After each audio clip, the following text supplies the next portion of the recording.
Hello everyone and welcome to this week's live stream. I'll be your host today, Mod Ayiza, and joining me this week are Mods Kirby. Hello. Hello, Mod Bruno. Hey. And lastly, Mod Tide. Hello there. Hello. How's everyone doing today? Let's start with you, Kirby. What have you been up to this week? Anything interesting you can share with us? Yeah, I've been finishing off the work that was intended to be finished off this week with PvP Arena. Unfortunately, due to something you'll probably have to mention at some point, that's probably not going to be the case, but I've been working on the spectator UI. I need to get it plugged in, but I'm actually really happy with where it's landed. Might actually see if I can get it plugged in tomorrow so I can get a preview out on Twitter, just so I can share it, because I'm actually I've made something and I'm proud of it for once in my life. This is a rare occurrence. All right, you're definitely going to have to share it on Twitter now you've said that. We'll when it's plugged in. Old retweet. Yeah, maybe when it's plugged in and working, that would probably be better. Yeah. Thanks, Kirby. How about yourself, Bruno? How are you doing today and what have you been up to? Yeah, I'm doing very well. Today is a good day. Also today, I joined a new team, so I'll be working on the enhanced client team, which is very cool, with Mod Tide. Happy to be back on a team with him. Yeah, good stuff. Awesome, thank you, Bruno. And yourself, Mod Tide, how are you doing? What have you been up to? I'm doing pretty good. Been hard at work fixing bugs for the enhanced client, as well as we're working on new features for the in client as well. All right, sounds good. Thank you, everyone. That is great to hear. So obviously this week it is a general Q&A, but we do have some, I'd say a few questions that are dedicated to the recent PvP Arena rewards blog, which we'll go over, and then we've got the generic questions which we've gathered from yourself, so thank you for posting those. Before that though, we've got a few announcements that we want to go over. And first of all, !game update. So in this week's game update, we had some quality of life changes to Guardians of the Rift, as well as Beneath Cursed Sands, and a few more pieces. You can find out all the details in that weekly game update blog with !game update. I'm running out of breath because I ran up the stairs very quickly before I came on the stream and I'm terribly unfit. Sorry for that. The next one is !PvP Arena. So basically, yeah, we're diving into the results of our most recent poll for the PvP Arena. If you've seen, you'll most likely have noticed that most of the rewards, well, all of the rewards in fact failed, apart from the Beneath Cursed Sands question. So if you want to take a look at our thoughts on the future of PvP and old school, let us know what you think. !PvP Arena is the place to go. This one's a little bit more of an information update. If you've seen it on socials, great. If not, !DMM.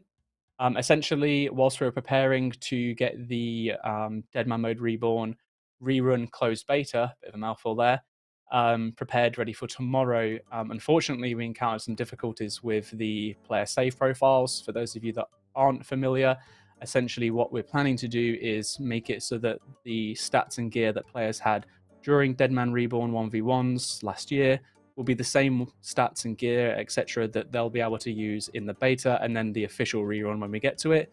But due to issues with the way that those save profiles were kind of populating, it was recommended that we delay until it's been resolved. So we're working hard to get that fixed, and we're confident that the new date will now be next Friday instead of this Friday. So apologies, of course, for the delay. Not ideal, but more ideal than us going into it and players not having the right stats and gear. So that's that. And then last but not least, Giants Foundry. Something new for you here. Following your feedback, we've made some changes for Giants Foundry ahead of a poll going live. So if you want to get all the latest, including the estimated experience rates, new rewards, and a first look at some imagery from inside the Foundry, Giants Foundry is everything that you need for that. Now, let's have a look at some art from the community. First up, we have this image from Susie Owl, which is a lo-fi RuneScape moment. Very cool. There's so much detail. Like, it's one of those, the more you look, the more you see. It's so many books. Books, stickers, words, plushes. I love it. They're wasting their XP lamp there. Gotta use that. Maybe they're saving it up for a milestone to hit. All right, next one comes in from Nick. No, I can't say your name. I'm sorry, it's too many letters. But this is RuneScape themed wallets from Nitropism. Yep, someone help me out in that sense. But these are cool. They look like the handmade leather wallets. Really awesome. I Yeah. like the crafting one. Yeah. That dragon one is I quite like the nice. I dragon like that. Yeah. Yeah. Tide knows. Sweet. All right. Let's go on to the next one from Trillion Studios. I can actually say that name, and this is titled The Maiden. Looks awesome. Pretty I'm a big fan of like the awesome 3D 3D renders render. that people are starting to make. Imagine, and they right? just Imagine don't that's a seem to be statue. stopping. Well, don't give the merch team ideas. May compete against the pins. I would love to see that though. Some RuneScape minis. It would be really cool to see them coming to light. All right, this Absolutely. next one comes from IGN Draw. Sorry for cutting you off there, Tide. My bad. I'm just so excited. This is. Oh, am I looking at the wrong one? Maybe this is PBRD7, the Barrows Brother render. I think we're meant to see Skillcape keyrings, but the title is Torag the Corrupted, so there may be an issue on my script. So let's just say this is from IGN Draw, and it is Torag the Corrupted. I just realised I just said Torag, because that's how I normally say it, so Torag. So I'm sure there's going to be some comments in chat about that. Old habits die hard. Now the question What is, is going if on he in the hits top someone right-hand with those corner? hammers, does he only get one hit? Ooh. You're asking the real questions. Don't, because you know what's going to happen next. You're going to get the question come up in next week's Q&A. Can we buff the Torex hammers to allow them to double hit? And then we'll have to talk about like how, yeah, we think that's a really good idea, but there's maybe other things we should prioritize. Also, you only hit So once the with claws, cookie right? crumbles.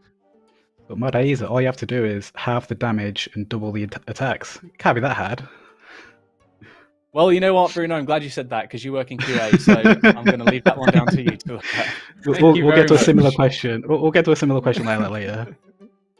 Yeah, and you'll be like, I don't know, really difficult actually. Yeah. Oh, dear. All right, let's go on to the last one, which I'll wait for the image to come up just in case the text is wrong for me. Ah, there we go. These are the Barrows Brother renders in full 3D glory.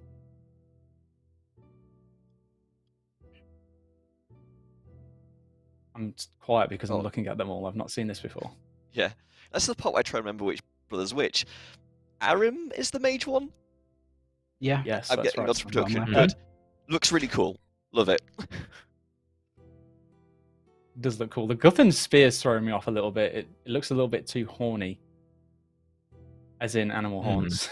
Yeah, please use different words in the future. For the sake of the internet, Yeah. Bruno is... there we go. He's back.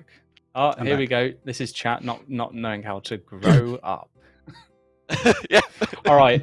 So before I embarrass myself any further, let's move on to some questions, shall we? So these are mostly related to PvP, and the first one comes in from Creatron, and they have asked if we can explain how the requirements work. It says 20 wilderness kills or an LMS win. According to my collection log, I've only played 8 games of LMS with 3 kills and 0 wins, and I don't think I've even killed a single person in the wilderness, but I was able to vote on all the questions. So I'll pick this one up. I had a chat with some of the devs that helped work on this, and we believe that essentially I pretty much just got the details wrong in the blog, so apologies on my behalf, where it says 1 LMS win. So the criteria basically was 20 kills on PvP worlds or within the wilderness, and that also includes Bounty Hunter as well, I believe, or 1 LMS win. That 1 LMS win was actually that you just had to have participated in an LMS game. So if you'd done LMS, you were more than likely able to be able to vote, and that's probably how you managed to get in on the vote there, Creatron. In the actual PvP arena rewards summary blog, we go into a little bit of detail as to why we looked at restricting and why we were quite lax as well on the restrictions. So I'd recommend checking that out for a little bit more info, save me going over it now. But hopefully that answers your question. The Just to say as next well, one comes in... Oh, sorry, Kirby. I'm not particularly I just keep getting doxed on these streams, man. Just to add to that, I'm not particularly worried about the fact that we got the criteria wrong, because from the looks of the data that is conveniently also presented in the blog, most of the rewards would have failed anyway, even if we got the restrictions tighter. So it's something we could take as a learning point going forwards, in that maybe we can restrict tighter, maybe we can restrict looser, but either way, these rewards were not there. Yeah, I mean, it had an impact, but it still wouldn't have been enough of an impact to have really been the ultimate cause of the rewards failing, which is why we're looking at reworking them. But there's some questions on that a little bit later on that we'll get to. But thanks for that, Kirby. Really good clarification. The next question comes in from OSRS player. Very fitting. There were changes made to these rewards based on community feedback prior to polling, and they still failed the poll. Will you adjust how feedback is collected and used for changes made to these rewards? Almost feels like this question was placed here intentionally, but I don't believe it was. But the answer is yes. In that same blog that we just mentioned a moment ago, we talked about a PvP feedback Discord that we've set up. That is now live, so check the blog out by doing ! PvP Arena, I believe the command was, and you'll see a link to be able to join that. Anyone is able to join that server in read-only, but we have restricted contributing to discussion to a select few members that filled out the survey when we first said we were going to do feedback. Essentially, what we're going to be doing from here on out over the course of the next few weeks is looking at if there are ways that we can either, one, rework the current rewards that we have and their set effects and their stats so that they're a little bit more favorable by everyone, or two, basically looking at are there any alternative ideas for rewards that may utilize armor slots that we've already got some assets for, that would also be fitting. The way that we're going to handle that is by initially gathering the suggestions from the PvP feedback Discord, and then we'll create a blog based off what's discussed within there, and then share that to the wider player base as we would with any other blog. It's essentially what we're looking at doing is just having an extra step of validation for PvP specifically. We are pretty good, I feel, when it comes to things such as skilling and PVM and quests. They're all very well established within the community. We know exactly who we want to be looking at if we want very specific and focused feedback. It's not so easy for PvP. There's so many communities within there, so many different opinions. So we're going to use that as a way to essentially validate any changes that we make, similar to how we would internally, and then post out a blog, go through the normal feedback process of gathering feedback from the wider community. We'll then probably talk about that feedback again within the feedback Discord that we've got focused around PvP before we look at repolling. But that's essentially how we're going to be looking at adjusting the way that we collect feedback for PvP stuff and these rewards specifically. So not so much about, we're really precious over the rewards that are there. We put out what we thought, a section of PvPers wanted. So we're not quote unquote trying to force the rewards to come back in. It's just that we have them there. There's an area that we can talk about. So if we're able to rework them, great. If not, then we'll just make new rewards. I would like to force the art in, though, because the art for the armors is, really nice in-game. I want the models to be used, damn it. And this is one of the, it's one of the things that happens, right, with the way that we handle content and the fact that we've got the poll system. Historically, people have wanted to have an idea and a feel for what the armors or weapons might look like before they're added into the game and before they're voted on. But that does come with a risk that if it was to fail, then it might have been time spent on something that won't make it. But we have that now, at least. So in the future, if we ever look at armors and such, we've got those to fall back on. Anything else on that, or shall I move on? Sweet. All right. So from Barking Dogs, they have asked if the arena can still be released and have the completed rewards come out separately. This would at least allow for people to play the arena and give adequate feedback on the initial launch as you guys are updating the rewards. I mean, theoretically, we could just remove the shop in its entirety, and that would probably just work. Might turn off reward points as well, but that's also a thing we can reasonably do. So, I'd probably if everything failed, yeah, sure, we could still release it. But the problem then is there much point in doing it if there's no payout? There's something we've been discussing internally as well, and having this PvP arena with its ranking system is nice, but is there an intrinsic reason to play it, and does that maintain a player base for long enough that people are around to play it? Because there is a sort of dead game effect where if players don't think they're going to get a game, they won't queue for the game, so the population continually decreases, and it just sort of dies a slow and pitiful death, which I'm hoping we're going to avoid, but it's something that's worrying me at least.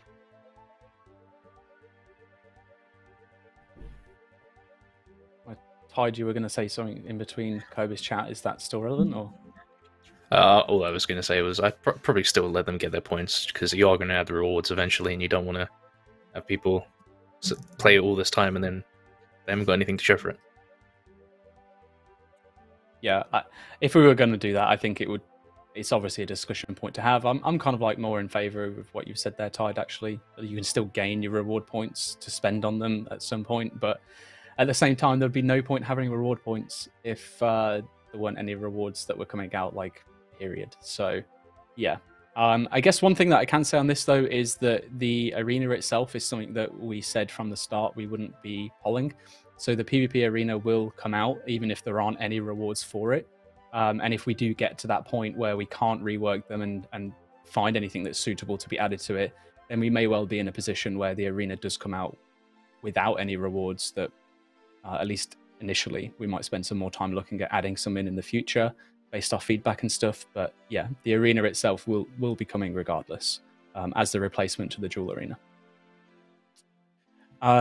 Change a Life Today has asked if the high barrier to entry of making some sort of PvP account has been brought up before as something that deters people from wanting to get into PvP. Oh, actually, yeah, okay. I should have started this off differently, but anyway. However, adding equipment that can be only used in PvP serves to fracture the game and gives the perception that PvP is a separate game mode. Do you believe that the correct approach involves separating the reward structure of the two communities? Or do you think it will worsen the predator/prey problem? Because anyone that's killed in wildy bosses or something non-PK is unable to use the new best in slot or near best in slot equipment that their stacker is likely to be wearing. I assume by stacker they mean that their killer is likely to be wearing. Yeah. So I guess in essence, it's kind of like asking how do we feel about what the correct approach is with PvP gear. Should they be separate in PvP and non-PvP, or should it be so that they can be used everywhere? I mean, it's kind of hard because any item that's good in PvP is likely to be good in not PvP as well. So if you want an item to be good, but just like good for PvPers with the lower restrictions to like get more access into PvP, you do kind of need to limit it. To the last point, there is technically nothing stopping you from bringing the PvP only equipment as a switch, although I understand that is inventory spaces that you're then bringing to not fight the bosses or whatever it is you're doing in the wilderness, so that's a really awkward one. It's such a hard problem to solve.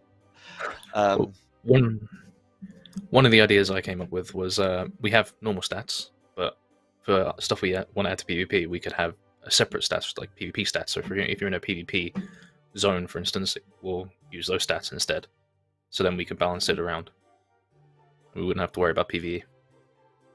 Yeah. Yeah, I think historically the problem with that... Oh, sorry, Kirby. The problem is that it then sort of builds up into this same sort of situation where PvP does sort of like feel as exists as a separate entity to PvM and the rest of the game, which, yeah.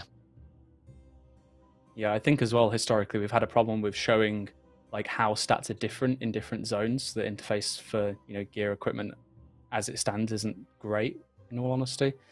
My take on this though is, honestly, I really, really dislike the fact that gear works differently in PvP and non-PvP, and my preference would be that we would avoid it entirely, and items would just be items that can be used, and if they have benefit in PvP, great. And if they just so happen to have benefit in PvM as well, then also great. But the problem with that is you've then suddenly got items coming from an area of a game mode that, quite frankly, a large portion of the player base don't really want to engage in, which brings forward that discussion point of feeling forced, quote unquote forced. It is a choice, by the way, when you enter the wilderness. That choice is agreed upon when you step over the ditch or accept the warning on a teleport. But that's besides the point. That sentiment is still there. So the whole having items that are very specific to PvP is essentially our answer to that problem. If they don't have a use outside of PvP and you're not interested in PvP, then there really is no reason that you would feel forced into having to get those items. It's not a great system. As I said, I'd rather that we didn't have to approach it that way. But in all honesty, from all of the negativity that we see around certain items that are only obtainable from the wilderness that have uses outside of it, I don't really see another viable option for us to kind of have. So I wouldn't say I see them as separate game modes. They're just very different communities with different opinions on what should and shouldn't happen, and we have to just try and accommodate that as best as we can. So, yeah. I see why it says OSRS player now. Some people have had their names redacted. Another OSRS player has said, it seems that players don't like the idea of restricted polls. Will this change? You might consider polling in the future. I think that's might say, will this change how you might consider polling in the future? All right. I mean, I may as well cover another one because it's very CM orientated, and if anyone else wants to add in afterwards, feel free.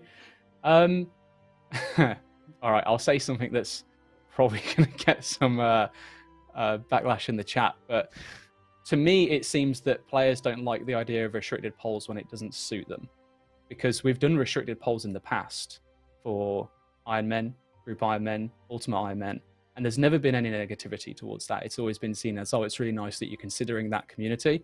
It's really nice that, you know, you're looking to give them that extra support. And whilst the PvP Arena Rewards one was a massive jump up in terms of how much we'd restricted it and how many questions you could vote on, and that was, you know, admittedly something that we should have spoke about in more detail before we did it. Even that aside, this is the only time now that we've done it where we've seen some form of backlash where people have wanted to have their say. I understand why as well. Like, at the end of the day, if you're someone who's in the wilderness, frequenting in there, and you've got someone who is attacking you, you might rightly and fairly want to be able to have a say on whether or not armors that help them kill you faster should be added into the game or not. But that whole basis is really only around the whole, I don't want to say spite voting side of things, but really you are just saying you want to vote no because you don't want that person to have a better time in game because it makes your time in game not as good. So it's like, how do we really combat that situation other than looking at doing restricted polling? Because you're never going to want to vote for something that will potentially make your experience in the game worse than it is. But the only reason that mentality, in my opinion anyway, exists is because of this mindset of, I feel like I have to go to the wilderness. And when I'm in the wilderness, I don't want to be spending my time there. I want to get out as quickly as possible. But if that mentality shifted somewhat where, you know, you accepted the risk that you take when you go in there, you accepted that it's really the only area left in the entire game where you can't predict everything. You can't go in there fully set up in maximum efficiency, where you know exactly what's going to happen, you know how long you're going to be able to stay there for, when you're going to have to go to the bank, and how long it takes you to get back, and what exact rates you're going to get. It's unpredictable, and that's got quite a lot of charm to it, which is something that we're trying to, you know, obviously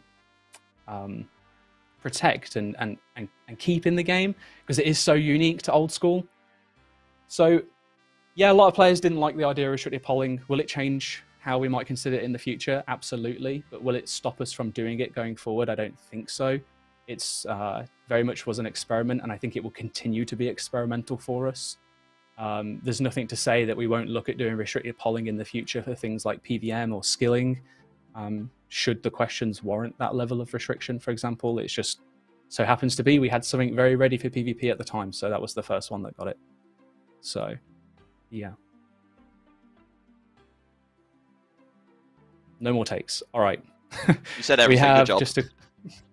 Thanks.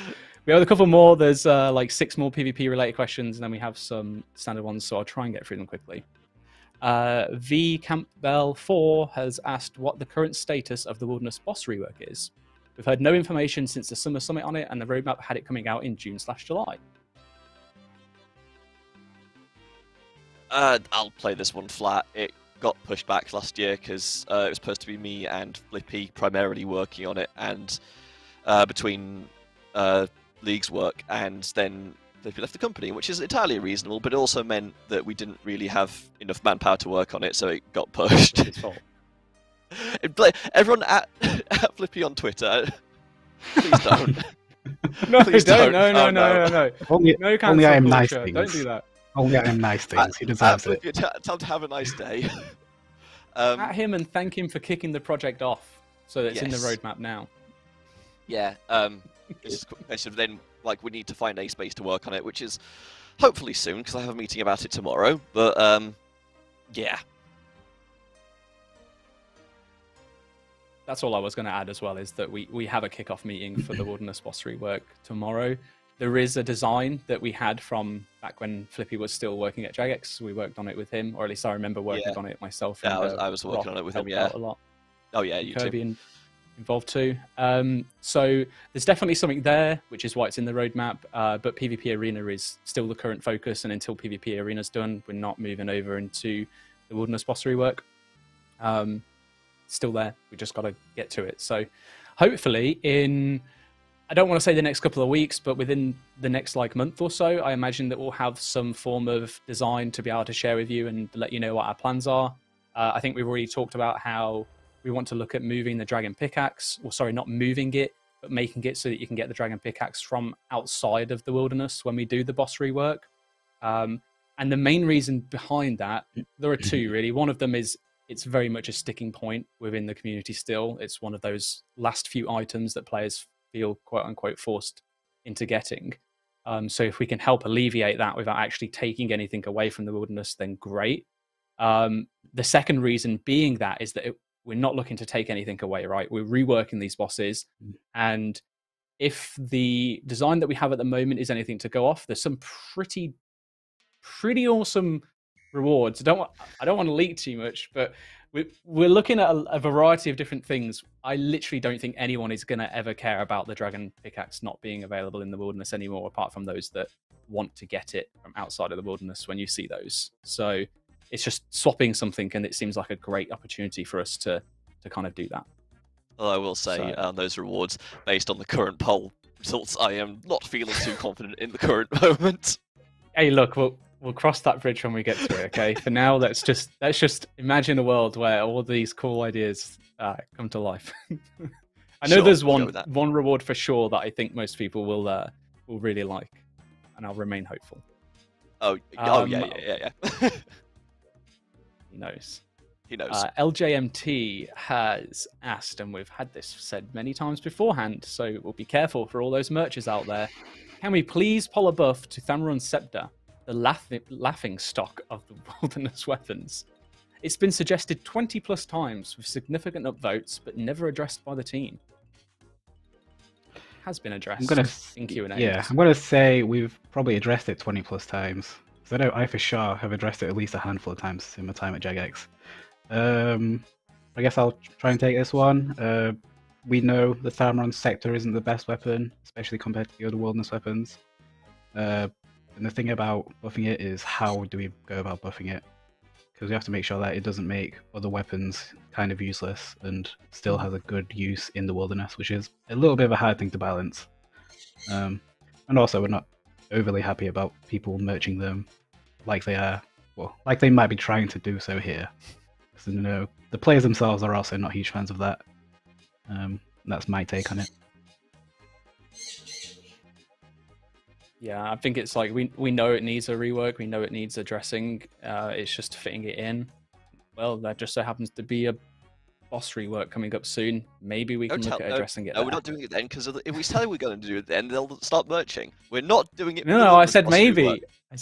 I said maybe. So then, if you're foolish enough to go and invest into them now, and then find that you're buying them at a high price because everyone else is doing that's watching the stream, you're then going to wait a few weeks, maybe even a few months, and be like, "Damn, I really shouldn't have done that. I need the cash." So you're going to liquidate your Thammarons Scepters. You're going to lose half your gold, and that's what gambling does to you. So gamble safe. And also, to anyone suggesting make it best in Soul in the Wilderness, does it really make sense to make it best in Soul compared to something like not a harmonized Nightmare Staff? Because that's pretty damn expensive, and it definitely should be better than a Thammarons Sceptre. Which is we kind of adds to the balancing of like, how do we go about balancing this without making the other items, which are supposedly meant to be better than it, not as good at it. Well, don't tell Bruno. We have a few ideas, but we need to go through them, and not on this stream. Yeah, but we have definitely addressed it before. It's just not been something that we've put to paper and committed to fully. But keep an eye on news in the future. All right, Durain has said, People keep complaining about the wilderness being dead. Why not move risk fights and PKing that exist in PvP worlds back into the wilderness by removing PvP worlds? I mean, all that's going to happen if we do that is people are going to have their risk fights like next to the Ferox Enclave, and as soon as someone else shows up, they just go, "Oh, no, we're going back inside now." Like, the problem is wilderness kind of needs to be dead, because if the wilderness was a hotbed for PKers, all that would happen is no one would go there because it's full of PKers. Why would you go train your prayer at the Chaos Altar? Because you're just going to get PK'd for all of your bones.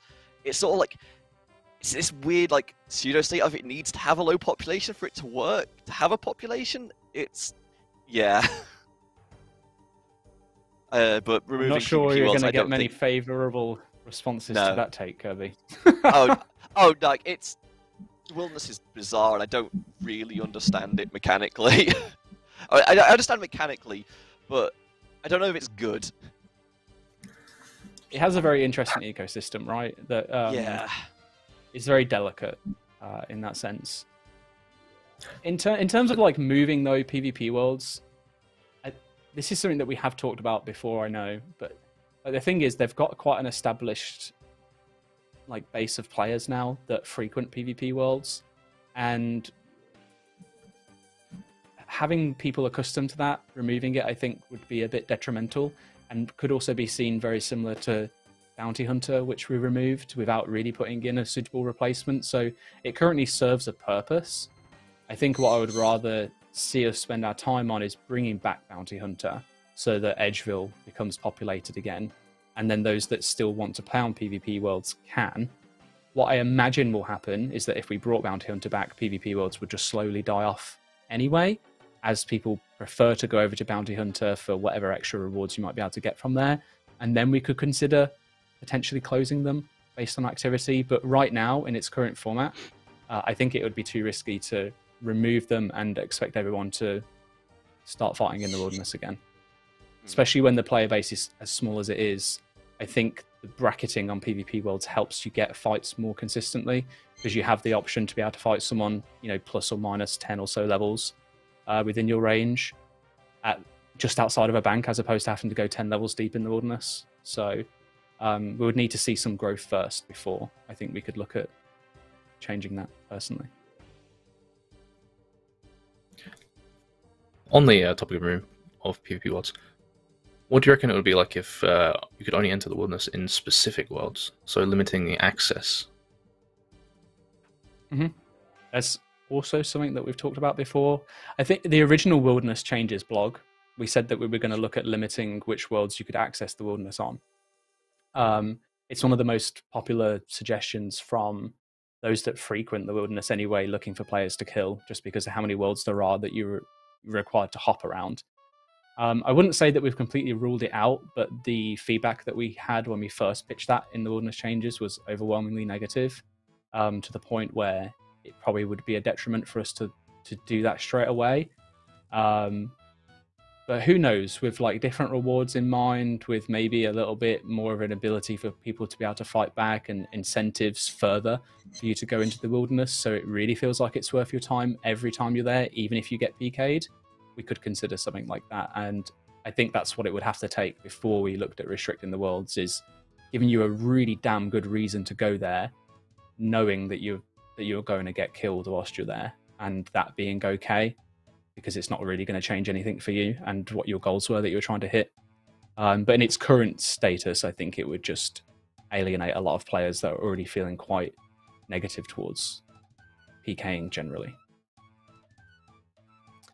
All right, so Mr. G has said, are there any plans to design any new wilderness bosses that aren't in multi-combat? It would be nice to try something new, but without the risk that a team could jump me. I don't mind the solo PK interruptions. This was something that is something that is being considered, because we're still looking at the design again, because we have this to do that. I know there's some discussion about, could we do this? What would it look like if we were to move the existing bosses around into singles or multi, or how we could play around with the brackets and give each boss a different experience. We have options available to us. Just, do we think they're worth using. This is all very, like, Yeah. we could do this because we haven't decided yet, I'm sorry. We could though, right? It's one of those that we do need to have a discussion around and really figure out. I wouldn't mind seeing maybe like one of the bosses in non-multi, but to take them all out of multi, I think would be a bit of a shame. Even though we are reworking them, so they're technically going to be like the same but different. So we That's probably sort of could the get vibe we're away going with. for, yeah. Yeah, we probably could get away with it, but that would then be quite a blow to the multi community, which really haven't had any content their way for probably longer than any other community in the entirety of old school. So this could be like the point of revival, or bring in some new life at least into the multi scene, which we've also got to be cautious of. So as Kirby said, we also might not. Right. All right. Venomous RS says, can you remove the amount of players required for a high-stakes LMS game to start? As it stands, you need 24 players to start a game, and they never start anymore. Can you drastically lower it? That doesn't sound particularly high stakes of you. Also, if we did even half it, would that really make enough of a difference to make it get going again? And that's aside from like thinking, well, if there's only 12 people in a game and you have 5 friends, the odds of your friends winning the game is going to be a lot higher, which is why it's 24 right now. So it's not as easy for you to kind of rig the game, if you know what I mean. But yeah, that's my main question: is would this actually help? So I don't see that many people doing high stakes last man standing.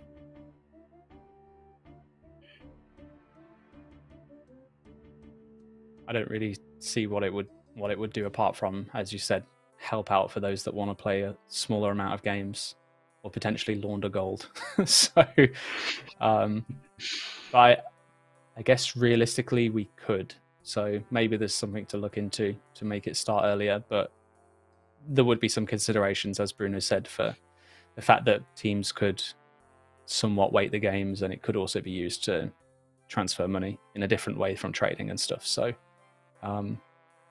yeah, okay.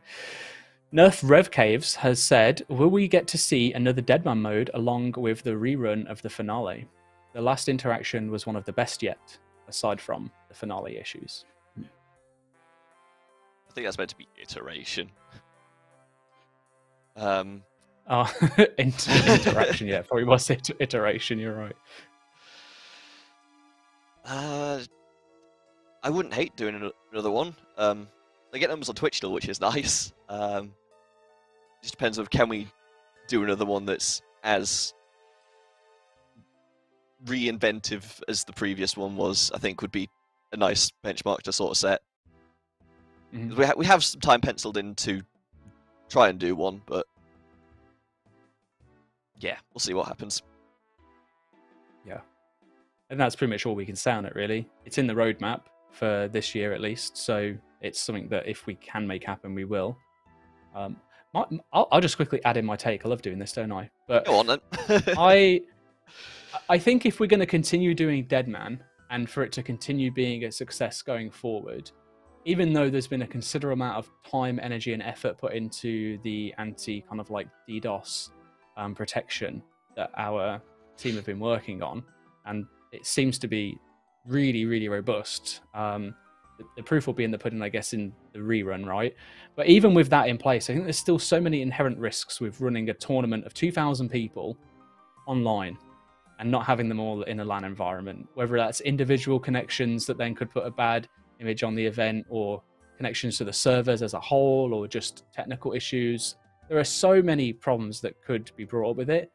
I think I would prefer to, if it was a choice between like having the 1v1s stay or never having Deadman, I would rather get rid of the 1v1s so that we can still have Deadman, and then we saw the finale as something else. Whether it's this 1v1 that's just not made into a tournament live streamed event, or whether it's just some like crazy last hour that happens and it's almost like the apocalypse coming down upon Gillinor. Or maybe we look at taking like the top people that qualify. I don't know. We could split the 1v1s up to multiple 1v1 arenas and then take the top 10 people that won in those 1v1s and invite them into an in-house tournament that's hosted at Jagex, for example. Something like that probably would be better. But I would love to see Deadman continue. I think it's great. So sweet. Another question from Mr. G, and they've asked if there's been any discussion about expanding the places we can unlock the wilderness weapons. The Rev Caves is the only place you can get them, and being a 1 in 20k drop while being risky isn't the greatest. Can we spread the 3 weapons across the 3 main wilderness bosses with a better drop rate so we have more options? To take this argument to its stupidest extension, Twisted Bow being limited to Cox is stupid. Can we have it drop from goblins? No. In terms of the drop rates, we could look at it, but I think it's probably... Is it fine as it is? Like 1 in 20 is kind of ridiculous. Like I just looked at that, I was like, that's only quite a lot for the 3 weapons. I mean, no, I think that is Skulls. Hold on. Welcome to the best dev resource in the world, the wiki. Thank you. What about wilderness chest? Like a really rare drop from there. Possibly, like I do see the wilderness weapons being as like that's kind of their charm. They're really rare drops from Revenants, so I don't really know how I feel about adding it to other places, especially if it's a common drop. Because the point is, if you do really want those items, it's a bit of a grind, and that grind and those odds make it so that those items are pretty expensive. If you could just get the drops whilst you're farming out your Callisto pair or whatever, that would probably make it worth a reasonable amount less than what it is right now. And it does look like it is 20k while skulled, by the way. Sheesh. Well, yeah. Okay. It's 1 in 40k if you're unskulled. Well, you know what? Yeah, they're rare, but I'm trying not to be sour this stream. I'm trying to be positive and uplifting and not have negative takes. But this one for me, I'm sorry, Mr. G, is quite literally just a case of my personal take on it is we can, but we really shouldn't. Like at the end of the day, as Obi said, similar to Cox, maybe not with the goblin example, but it laid the foundations of getting the point across, and that is those items come from those NPCs, and if you want them, then you have to take that risk. Yeah, it's not the greatest, but that's the whole part of it, right? That's why they're there. And that's why those rewards as well have very specific niche uses within the wilderness, because if you don't want to do content within the wilderness, you don't have to get those items. And if you do want to do content in the wilderness, you don't even have to get those items, and you can still pretty much compete with the maximum rates. They're really just an extra bit of quality of life onto it. So I don't like the idea of spreading them across. It's the one charm that revs have, and if we were to remove those or put them elsewhere, then they've literally just lost their uniques. We already know how bloated that table is with rewards like alcohols and supplies. So yeah, it's a no from me. I'm sorry. I wouldn't like that. Difference being with something like the Dragon Pickaxe, because I'm sure that someone's going to counter it with like, well, that's hypocritical, is that the Dragon Pickaxe has a lot of uses that are outside of the wilderness, right? Even though technically, if you look at like statistically how long it takes you to get the Dragon Pickaxe, I'm going on a tangent here now, I'm sorry, but you are. I think statistically, if you look at getting the Dragon Pickaxe, the amount of hours that you spend getting it, if you're on rate, it then only saves you like a minute amount of hours on the grind towards 99 mining. And then the only other use case for it being best in slot is for one encounter in Chambers of Xeric when you're against the Guardians. And you can do that just fine with a Rune Pickaxe. So there's my counter for the, I feel like I have to get it. But I understand players do feel like they want to get it, because it does have general uses like around Gillinor, whereas those wilderness weapons are very specific. Their bonuses only activate within the wilderness. And I think the only use case for any of them outside of the wilderness is for pure accounts as a replacement for the magic shortbow, because it's slightly higher damage output even outside of the wilderness. Otherwise, it's one of those. Yeah. To be fair, I guess the other dragon addition to the dragon pickaxe is the crystal pickaxe exists too. So and the infernal, yeah. like, yeah. But It's so that's like- why it's a little bit different. It's like the same but different. Just because that has a much wider appeal. That it's one of those where it's like, right, fine, okay, we get that. We can look at making it an option elsewhere. And the last point to it, I guess, as well as the consideration, is that we've already done it for the dragon sword. We did it for the dragon harpoon, so that we made those tools accessible, especially the harpoon, to skiller accounts that wouldn't have been able to get it beforehand because it was locked behind worms from Mount Karun, right? So there is a case as well for those that don't do combat that might want to unlock it that can't. And again, because of all the other factors that have added into it, that's why we can consider it there. But for the rest of the weapons or rewards or items, for me personally, it's just a hard no. It just feels weird. Why do the wilderness bosses have this pickaxe? It just doesn't thematically make sense to me. That's just my minor gripe as well. Like, why do these? Well, I mean, you got to remember the wilderness pickaxe? bosses. They were added a long time ago, and the community was very different back then. They were added around about the same time where, you know, old school was really in its first few years. Yeah. And the majority of the community back then were PvPers, because a lot of the PvP community fought to bring back old school. So very different dynamic. If you look back to the previous blogs that we put out in the early years of old school, they did talk about a lot of changes to wilderness and bringing in new content. And the kind of like reception to that was overwhelmingly positive. People giving in new suggestions like, oh yeah, this would be really cool to see come from the wilderness, etc., etc. Like, players wanted to go there to get those high value rewards. So I guess looking at it, like, what would have made sense? They had the dragon two-hander, they had the dragon pickaxe, they had some new shields and that kind of stuff. Not so much the same nowadays. So I imagine that's why it was added. It was just players wanted it at the time, and now they don't. Yeah. So, darn those Iron Men. Just sorry, I love you, Iron Man, really. All right, so Elucio has asked what I think is probably the hottest take out of all of the questions that I've seen, period. So I'm going to answer this one last because I know that I'm about to go off. So I'll apologize in advance. But they've asked, do you think we can see a day where people can freely bring items into the wilderness and be safe? They would have to put money in a coffin or coffer to increase drop rates, skill and experience, or a barrier to entry to certain content. That way, more people will bring fully geared armor into the wilderness at the cost of what's in the coffer for PvPers to be rewarded with, instead of their equipment or the loot from their inventory. And then it finishes off saying, so we can change the wilderness into a situation where anyone can be prepared for PKing each other. I think if you go to the wilderness, you've inadvertently signed something saying, if I die, I'm losing my stuff. I don't think we should be saving it, honestly. Yeah, it's a hard no from me on this one, because it just feels like it's a bit too complicated. Even if we were to do it, if you kill someone and they're wearing, like, let's say, full arims, I expect to get that full arims as their skull. Even if I were to get like the cash equivalent of that, it still feels weird and not really what I'd expect. And also anything to do with like buff drop rates or better rods or anything, I'm really not for that. Just feels a bit random and not like anything we've done in the game before. So for that reason, I'm out. It's just like Dragon's Den all of a sudden. I guess, yeah, Q&As are kind of like Dragon's Den when they suggest things. Yeah, they bring their pictures and we get to evaluate. Yeah. Alright, I'll go for the quick one. This invalidates the loot queue system I wrote. I'm out. Also with that, yeah. Alright, let's have the rant.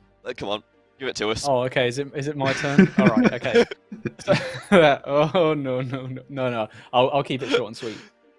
First of all, I can see one positive to the suggestion here, and that is the kind of like comment around changing it so that anyone is in a situation where they can be prepared to PK another, because that's quite a common point that gets brought up, right? If you're there fighting Callisto, your gear setup is going to be completely different from someone who is then out to PK and fight you. They're going to have a way more optimal setup than you are for fighting back. So I get why I understand why you would feel like, oh, okay, actually, maybe this is a good way to combat that. But I'm just going to go back to a comment I made earlier about that whole efficiency mindset, right? Why can't you just take gear to fight back if you're in the wilderness and just accept that you've lost a few invent spaces that you would have only probably put loot in there anyway? Why don't you change your gear so that maybe you're not using what's optimal to fight that specific boss or creature, but it's good enough to get the job done and then also allow you to defend yourself? I don't like how the mindset goes towards, I need to be wearing the best gear possible for this specific situation to make it as efficient as possible, even if that includes someone coming back to attack me. I don't know, it's just that mindset. I'd love it if players could kind of like get out of it and just think about it in the bigger picture sense of things. Like, okay, I'm going into the wilderness, it's likely that I'm going to get attacked. Maybe I should accept that and not try to go with the best gear setup that has been posted on the gear Discord, for example, and instead think about bringing in switches or think about bringing in runes and maybe consider having slightly shorter trips, because you don't have as many invent spaces, but then you can fight back if you want to. And if you don't want to fight back, then just completely tank yourself up and use all of your invent spaces for food and try to go for the escape method and tanking instead. But making it so that it's completely safe to go into, the only reason that I would see that being a thing isn't because people really want to have an even playing field to fight back. It's probably because you want to go in with like the best items to make that grind as efficient as possible. And that's just not how the wilderness works. You get a lot of reward, not with the wilderness bosses currently, but you will get a lot of reward for the risk that you have there. And offsetting that by just being able to risk coins instead of your gear, I think would be a bit odd. So, I mean, here's how you frame Bruno. it for the efficiency scapers. Oh, yeah, first, Bruno, are you okay? Yeah, I was getting blinded, so yeah, had to go show the blinds. Alright, here's how we do it. It's very inefficient to die.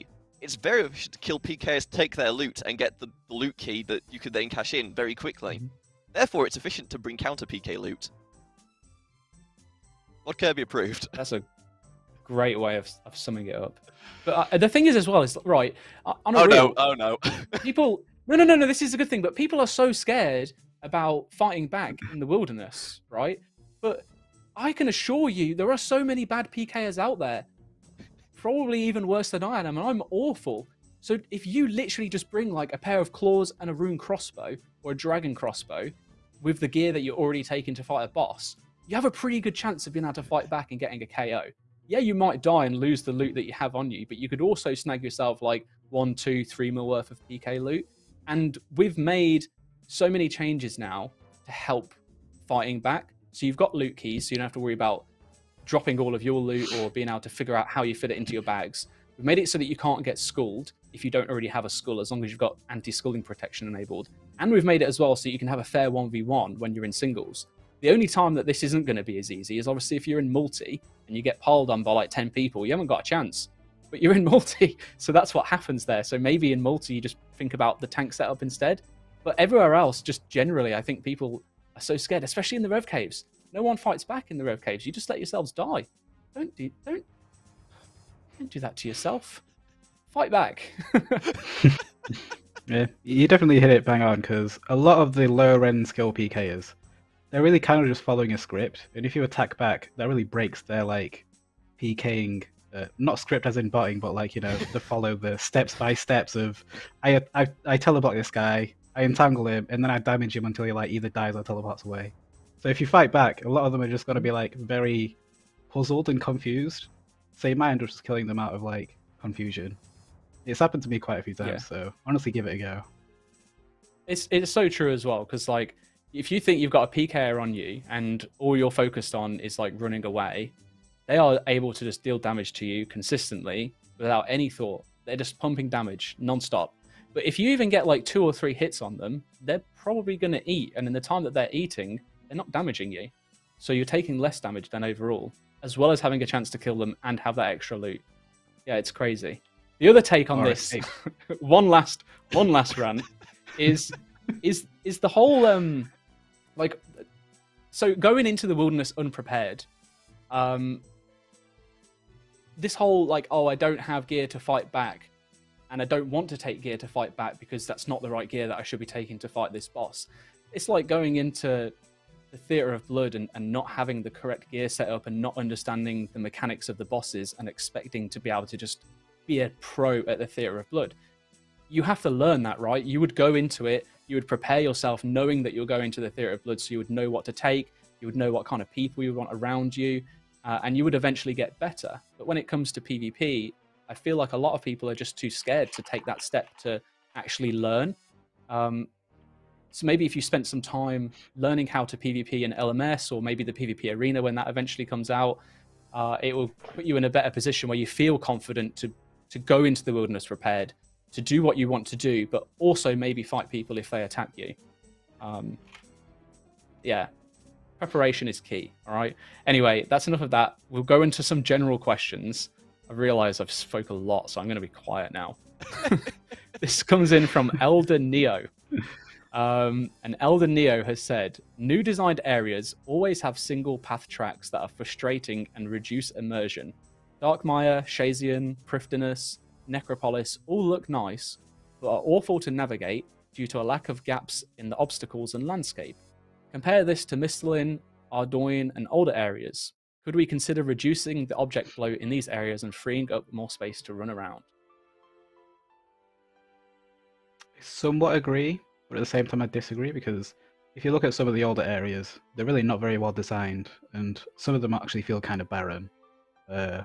A good example of a poorly designed area is Draenor Village, where if you want to go from like the middle bit where the houses are to like say the market, you have to go all the way around, which makes no sense because you just expect to just take a shortcut in between one of the houses. And also places like Varrock, where most of like the southern bit is kind of useless aside from a couple NPCs. Whereas places like Prifdinus has things happening everywhere. As we can see in Ayiza's background, it's very pretty, and it's very busy right now. And also Darkmire, while it is kind of like a one-way route, at least there's like things to do throughout the route. So you have like the Day Out Essence Mine, Hallowed Sepulchre, stuff like that. So I agree that it is kind of one-way routed, but at the same time, I don't think it's for a bad reason. I will say something that works against Prif, because like Prif mapping is actually fairly open. It just feels really congested because there's a lot of verticality going on, so there's more stuff on your screen at once. So it just looks a lot clumsier than it actually is, which is something we could potentially design around going forwards, but it's not actually that bad mechanically. This is probably not a good a good reason as well, but it also depends on what's in the area as well. Because say for instance you have the sawmill, for example, in Prifdinus, you don't want to change any rates, or the portal, the house portal. You don't want to change any rates. That's another thing you want to consider. And I also think you can go the other way around, where the areas are too barren. For example, if you think about early days of Korend, it was a very big landscape, but there wasn't really much to it aside from a few activities and like favour stuff, which I think we've improved on. So now is a little bit more packed in, and obviously it's a busier area, but it's not as barren and big, which is great. Awesome, thank you everyone. Just to check with yourselves on the stream right now, Bruno, Tide, Kirby, are you okay staying till 15:15? Send it. Yep. Yeah. We did kind of spend 50 minutes talking about PvP in a general Q&A, so I think we owe it to the people. Well, yeah. We, aka me, and kind of... Look, I haven't been on stream in a while, okay? I had a lot to say, clearly. All Just got to get all the thoughts out on the internet so you don't have to repeat them internally. Yeah, that's it. All right, Fire Hazard asking the next question, and they have said, can we remove the dialogue options you added to NPC contacting the Dark Mage in the Abyss to repair pouches? Before, you could just hold a spacebar as long as you had gotten the book. Now, if you have the Colossal Pouch, and I think even without it, it has options you have to choose. I thought the point was to remove monotony.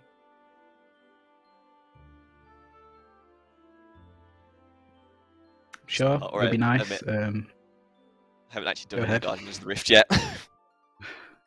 Yeah, well, I don't runecraft anymore because I'm done with that, thankfully. But yeah, if there's now 2 options, you have to click through them. Even though it is just holding 2 or 1 or whatever it is on your keyboard to get through it quickly, I do get that it's a bit annoying compared to what it used to be. So I'd be happy making that more streamlined compared to what it was before.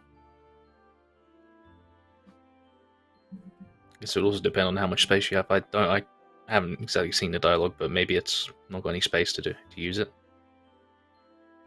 I'm not 100% sure.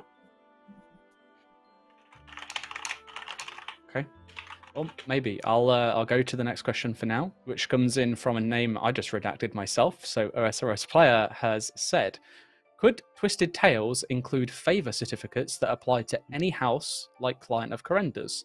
Small ones would incentivize people to play the quests to avoid doing some of the favour grinds people dislike, like mining sulfite. Just delete that, honestly, it's awful. Making Shazian armor, healing soldiers, etc., and would make a great quest reward, in my opinion. This sounds like a really nice idea. So you're helping out their citizens, so you get a little. They've gone up to their leader and said, "This guy's all right. Let him skip this." I can't believe favour still exists in the game, to be honest with you. Yeah, that's kind of what I was going to say. It doesn't sound like a bad idea, but at the same time, it does feel a bit weird that if you help some farmer south of the farming guild with like a bear, he'll give you some favour for. I'm guessing it would be for a specific house, so it would give it to Hasidius in this case because that makes the most sense. But even then, it's a bit random, and I don't think 5% really does that much for you. I don't think it would be the thing stopping you from doing the favour. But to be honest, to get past the plows, Bruno, 5%. So I don't have to push them things again. Yeah, but to be honest, I honestly wouldn't mind just getting rid of favour altogether. If we one day do a big update to Command again. The epic mini-quest Architectural Alliance. Yeah. I mean, I guess in general, just more quests in the Corrend area could potentially look at favour. It's one I would need to run by Ed, I assume. But I'm not going to say no. I hate favour. So the favour for Architectural Alliance, you can just have like a task list that you have to complete by helping out citizens around the area instead. True. Very true. All right, XX Dank Memes 420XX. Someone's been playing the Xbox a lot. Has asked, could the team look into improving shooting stars to encourage group participation? Current experience rates right now are fine as is, but in non-total worlds, clans and Discord communities constantly pile every star, penalizing everyone else and solo scouters. Everyone else and solo scouters, damn. I was getting double dipped there. So long as helping those people out doesn't make it worse, or doesn't make it a lot more, doesn't make it much better than it is right now. So we don't end up buffing the XP rates without trying to buff the XP rates. I'll be fine. If it was something like the motherlode mine veins upstairs, where if you have more people, it doesn't matter. I'd be fine with that. How would a second star work out to spread out the people? No clue. Just like 2 fall down. Yeah, 2 fall down instead. And you'd have half the people at each star. Yeah. Less crowded, though. What a wild suggestion, Tide. We've solved all the problems. Just add another one. I guess that could work. Either way, it looks like there are potential solutions that we can look into. So thank you for that, Dank Memes. All right, Nothing Wrong 8.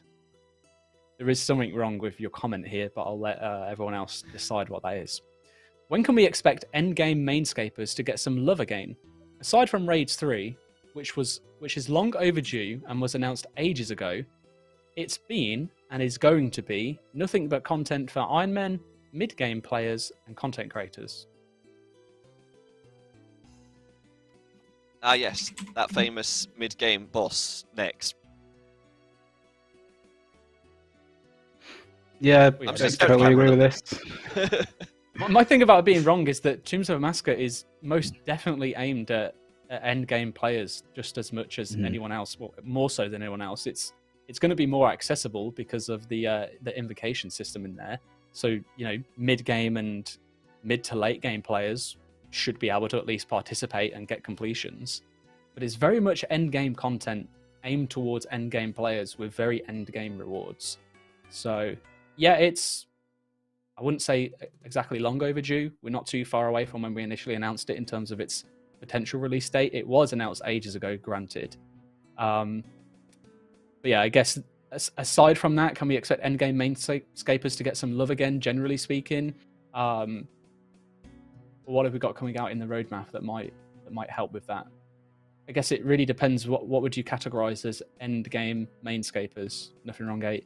Maybe there's a chance that you can ask a question next week as well to kind of like go into a bit more detail, because I would argue that even Guardians of the Rift was suitable to endgame Mainscapers, especially those of you that maybe didn't quite finish out getting 99 runecraft or wanted to get some extra rewards, for example.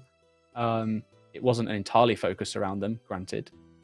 But I do think that the next big thing is going to be the Wilderness boss rework, and then Tombs of Massacre, I would say, are probably the most endgame related / suitable pieces of content coming out anytime soon. Unless anyone else has anything they can think of quickly. From the very early initial discussions, the next Ed quest might cater to this a little bit. That's true. The level they of don't know spoiler what that I'm is going yet, though, so that's pretty big. So there are things that we have, and Bruno, sorry. Not to mention a couple of things we worked on the game jam. With that one thing with the black and blue area, that was very cool. The Tactical Trials, definitely end game orientated. Yeah, sure. Yeah. I wasn't sure if that's been like announced, so I don't want to leak anything. But yeah, that looks very cool. Well, I'm pretty sure we put it in the Gazette. If not, well, then I've just pulled the name of it. I think so too, but I'm not going to be the one getting slack if I do happen to leak anything. Leaked. No, it was me now, so it is what it is. So like one time I leaked it was going to have butt busting on stream for RuneFest by accident. Did we? Where is it? It's hold on. Coming. Where's? Oh, I got to scroll down. It was a big Gazette, actually. It was a big Gazette. Oh yeah, we did. We said the Tactical Trials. Yeah, so Okay, that's a potential. Obviously, that's it's pretty just still a endgame. concept, but very much endgame, as Bruno said. All right. Another name redacted has asked if there's any ETA on when the smaller rewards will be polled for Raids 3 as per March's Gazette. Oh, well, that's probably a me question, isn't it? That's yours, the CM here. Soon-ish. There's no date set. We've got a couple of things that we need to get out of the way first. Number one is we've got Giant's Foundry that we're going to be looking to poll soon. Then we'll probably look to do the depending on how we get with the reward feedback with PvP Arena, that may come first. If not, then it's most likely going to be the Raids 3 rewards after Giant's Foundry, and then we'll move into the PvP reworked rewards. So not too long to have to wait. We actually went over them today in a meeting, and it seems pretty cool. I'm excited, and hopefully you will be too. Okay, big question. Put on your listening ears. I'll try my best. It comes in from Raid and Stake. How does the next drop chance actually work? There has been a lot of discussion around it. Does everyone who has met the damage threshold have the same chance of getting the drop? Or does it work like this? God. You deal 400 out of 4,000 total HP to next. You have a 10% chance of getting the unique. Or does contribution percentage actually matter? Because I feel it should be the second option. You deal 10% total damage, and then you should have a 10% chance of getting a unique.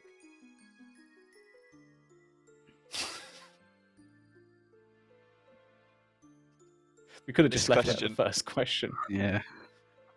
I don't know for sure, since it wasn't something I worked on. But I'd assume that it's if you do 2,000 out of the 4,000 damage, you'd have more chance to get the drop and the unique in that case, compared to someone who's done 400 out of the 4,000.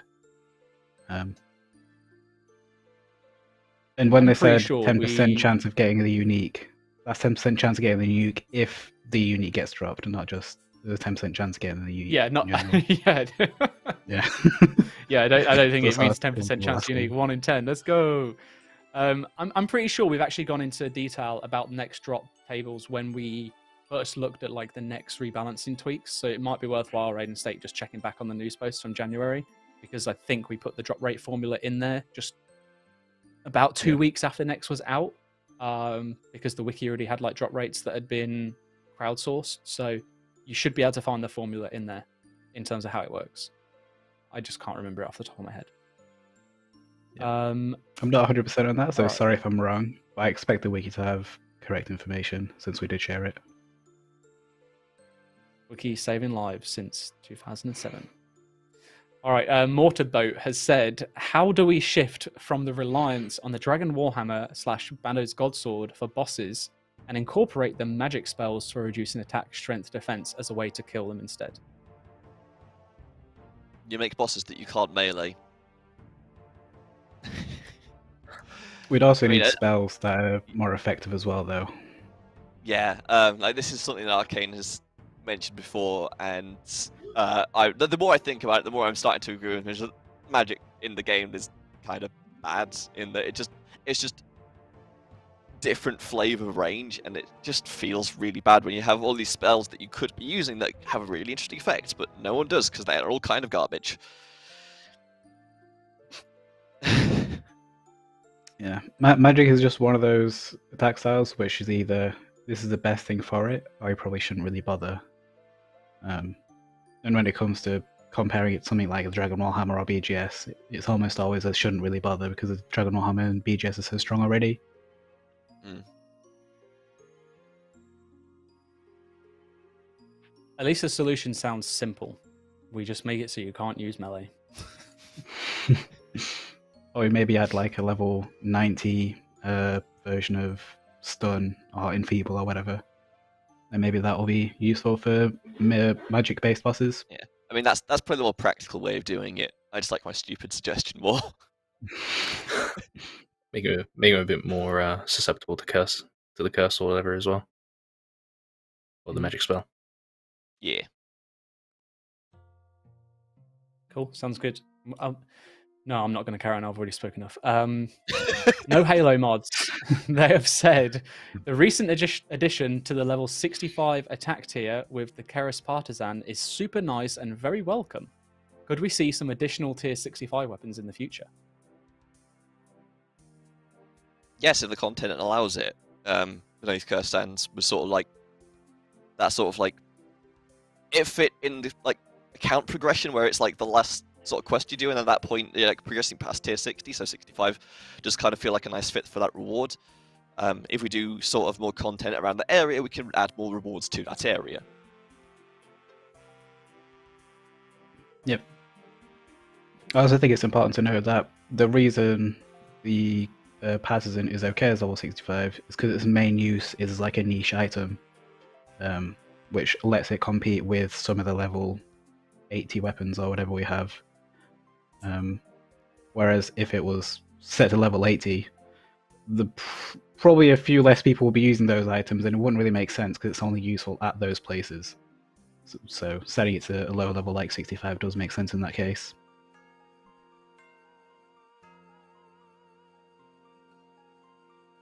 Maybe we could bring, the Giant's Foundry has got the new sword in it that's currently 50 attack. What if that was 65? I don't mind. Looks cool, so it'd be nice if you got good use. Sure. There's a post out. There's a post out at the moment, community. If you want to see the requirements for the new sword from Giant's Foundry changing, then please leave your feedback. Subtle plug. I think it's because like the current plan is like it was originally going to be a cosmetic. People wanted it to have stats and not be a cosmetic, but from what I've seen very firsthand, at least, is that now players are like, oh, this weapon doesn't have very good stats. We're probably not going to use it other than as a cosmetic. So maybe we could look at having different stats that people are like cool with, where it would fit somewhere, very similar to how the Keras Partisan did. Who knows? Right, I got time for 2 questions. I'll quickly get through these. This is give GP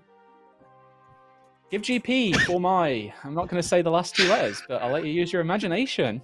The last letter is a P. Great points. Yeah. Has there been any discussion for a new higher level Slayer boss yet? Maybe a level 97 unlock? I don't believe so. Eventually, yeah, it would be awesome to have a level 97 Slayer boss. when the time's right and where we can fit it in. But so far, I don't believe so. We'll just figure out where the content's going to come from. Is it going to be from request, or is it just going to be standalone? I mean, at 97 Slayer, you'd hope it would be standalone. Yeah, Oh, yeah, I would absolutely. expect no quest if it was 97 Slayer.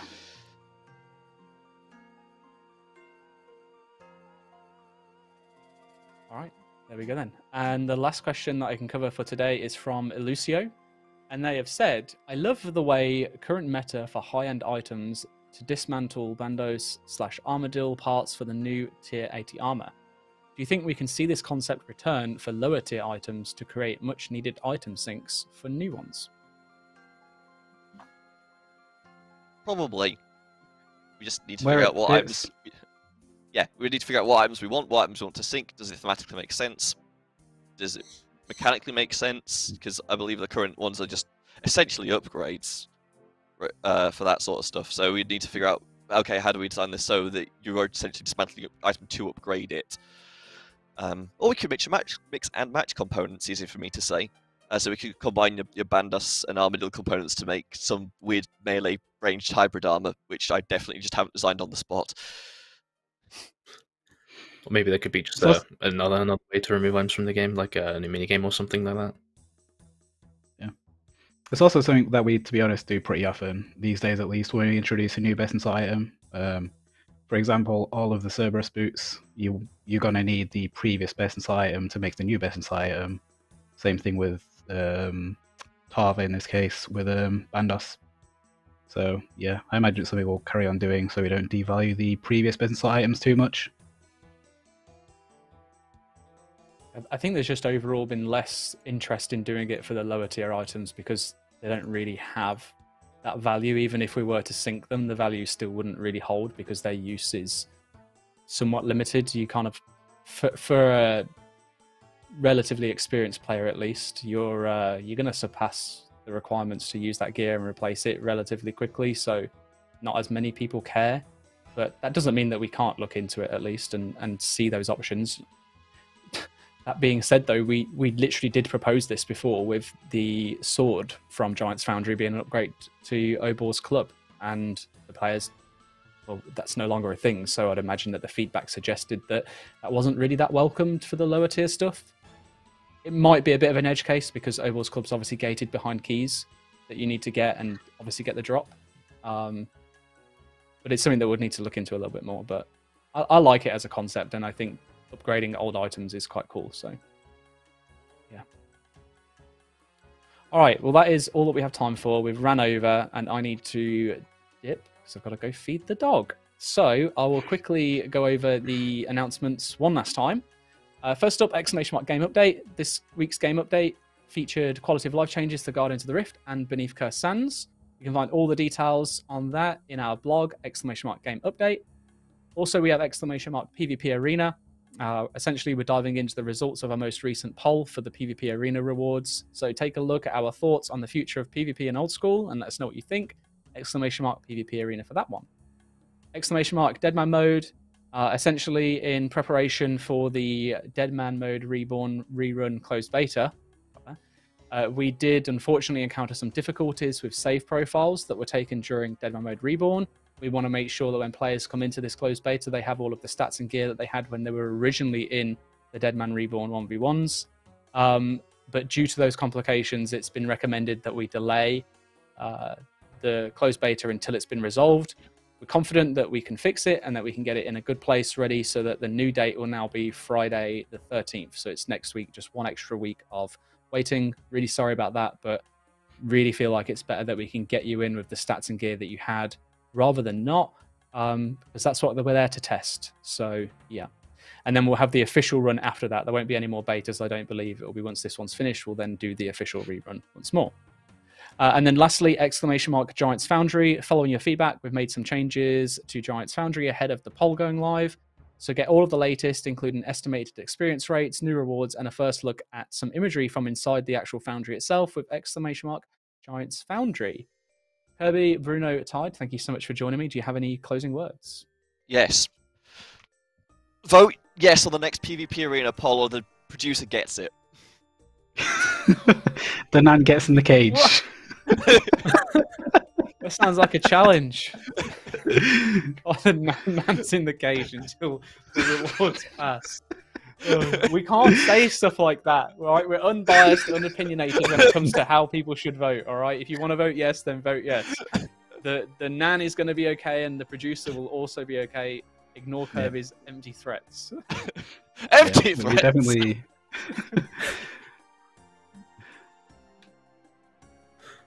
Go on, Bruno, you were going to say something. Yeah, I was going to say we definitely love our Nans and producers, so don't worry about them. But yeah, please vote fairly, not just for your own benefit. Wise words, Bruno. Thank you for that. Tide, anything else you want to say? Nah, I'm pretty good right now. Except yeah, vote fairly on the next poll. Okay. All right. Well, thank you, everyone. Big thanks as well to Mod Spear. Nearly got the wrong mod name then, but for helping out with the stream. Really appreciate you being here. Thank you to everyone in chat.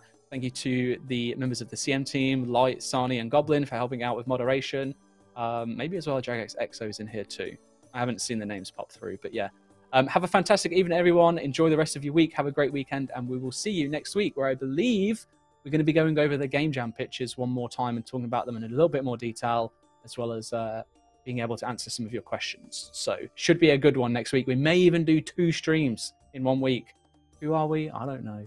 But anyway, have a good one, and we'll see you next time. Bye.